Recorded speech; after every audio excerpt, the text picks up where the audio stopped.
Hi everyone! Welcome to Solitaire Review. So excited tayo kasi unbox natin ang bagong-bagong X7 Pro ng Poco. Kaka-launch lang nito, mga ilang minutes pa lang or ilang oras pa lang yung nakakalipas. Pero nung nire-record ko tong video na to, isang araw pa bago yung launch. So hindi ko pa talaga alam yung official price ng phone na to. Kaya ilalagay ko na lang dyan sa comment section yung official SRP or ipipin ko dyan sa comment section. Okay, so focus muna tayo sa unboxing ngayon.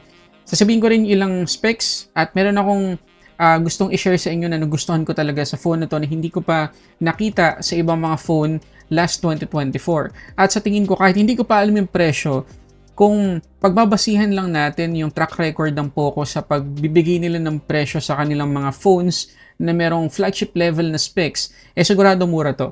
Okay? Mura to. Ikukumpara natin sa value na makukuha natin dito sa phone na to. At sa tingin ko din, sa buong 2025, mahihirapan yung ibang brands na matapatan yung specs nito versus dun sa presyo na kaya nilang i-offer. Okay? So, unbox natin.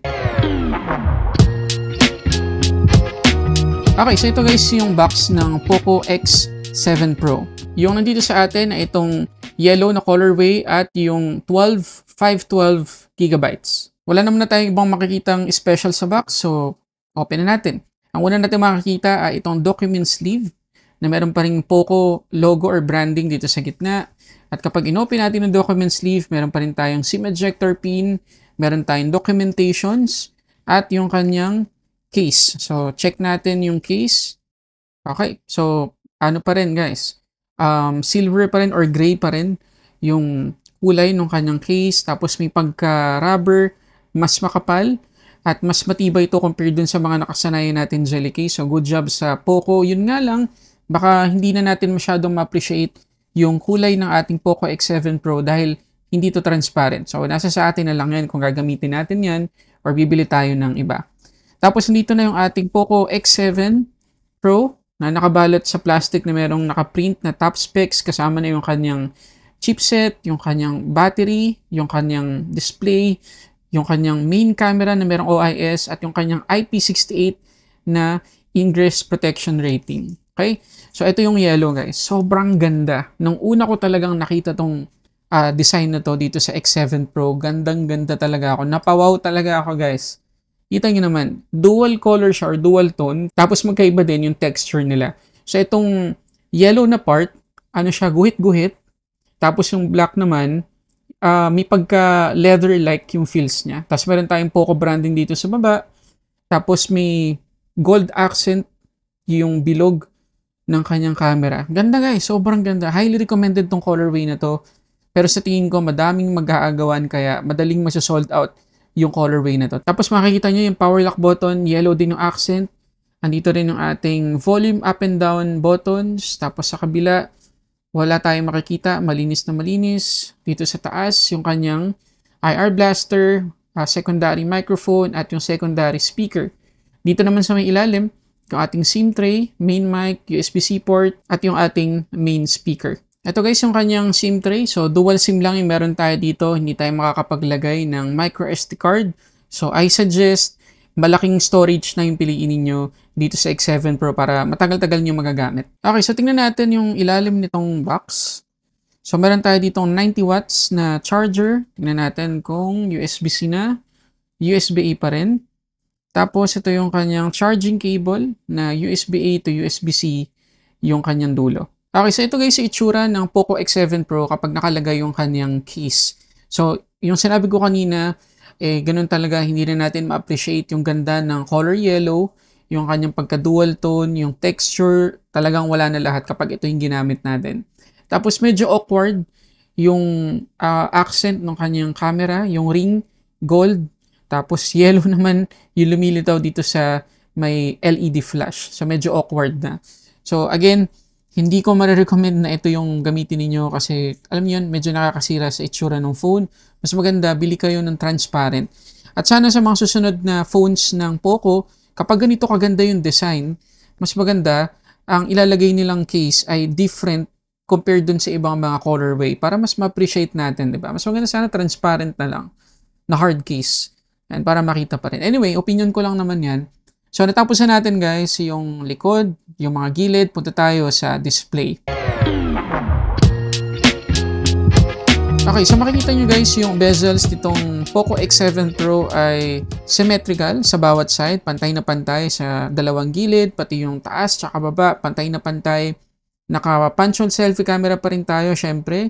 At meron tayong pre-installed na screen protector. So out of the box, gagamitin na lang talaga natin. Meron na tayong case, meron pa tayong screen protector. Okay, so konting comment lang sa kanyang dual speakers. Maganda yung tunog guys. Ang ganda ng quality. Hindi ako nabitin sa maximum volume at kahit naka-maximum volume, buong-buo pa rin yung tunog. Crispy pa rin. So mas magiging immersive yung panonood natin ng mga movies, TV series, at kahit yung gaming natin. So konting testing lang guys sa kanyang in-display fingerprint scanner.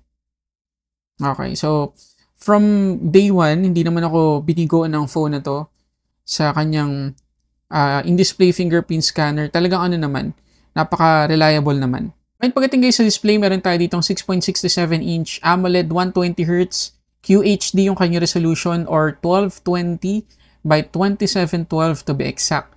May support siya sa HDR10 Plus na mga content, pati na rin sa Dolby Vision. So explore lang natin ngayon guys yung display settings niya para magka-idea kayo. So meron tayong dark mode options dito. Depende kung anong apps yung gusto nating maka-experience ng dark mode. Meron tayong sunlight mode dito para talagang matodo yung kanyang brightness. Sa ngayon, hindi ko pa alam yung peak brightness ng phone na to. Pero abangan nyo sa full review, masasama natin yan. Sa color scheme naman, meron tayong tatlong presets dito. Original Color Pro para sa mas realistic na color reproduction. Kung gusto nating mas maging vibrant, vivid, or saturated. Tapos, meron pa tayo ditong option para matimpla natin yung color temperature. Pagdating naman sa refresh rate, ganun pa rin. Dalawa lang yung pwede nating iselect, default or custom. Pero sa custom, meron pa tayong option kung gusto nating maging 60 lang or nakalock sa 60 or nakalock sa 120Hz. Ngayon, pagdating sa performance, out of the box, naka-Android 15 na tayo. Yung chipset natin ay Dimensity 8400 Ultra at yung ating storage UFS 4.0. At dahil sa UFS 4.0 yung ating internal storage dito sa Poco X7 Pro, talagang flagship level yung sequential speed niyan. Kung gagamitin natin yung virtual RAM, talagang may advantage. Mas bibilis yung phone natin. So check natin guys yung settings ng kanyang RAM expansion. So dito sa additional settings or memory extension, so makikita natin na up to 12 gigabytes yung pwedeng maibigay sa atin or maidagdag sa kanyang physical RAM. Malaki-laki yan. And again, dahil UFS 4.0, makikinabang talaga yung phone na ito pagdating sa performance. Kahit pag-usapan natin guys yung battery, isa sa favorite na feature ko dito sa Poco X7 Pro. 6,550 mAh yung capacity niya at capable sa 90 watts na charging speed. So isa sa napakalaking advantage ng battery nitong X7 Pro ay hindi to lithium-ion. Silicon carbon to. Kaya makikita nyo guys, kahit ang laki ng battery capacity, ulitin ko 6,550, manipis pa rin yung form factor natin. Ang dahilan, yung silicon carbon ay merong higher energy density compared sa mga lithium batteries. And again, manipis pa rin yung form factor kahit pa mas malaki yung battery capacity niya. Ang isa pang advantage ng mga silicon carbon batteries, mas mababa yung risk na mag-overheat to kapag charge or ginagamit natin. Mas mababa din yung kanyang temperature kapag charge natin kahit pa mabilis yung charging speed. So, sobrang laking advantage ng silicon carbon compared sa lithium-ion. Mas tatagal to sa atin at mas mabagal yung pag-degrade ng kanyang quality. So, overall guys para sa akin, sobrang ganda nitong X7 Pro.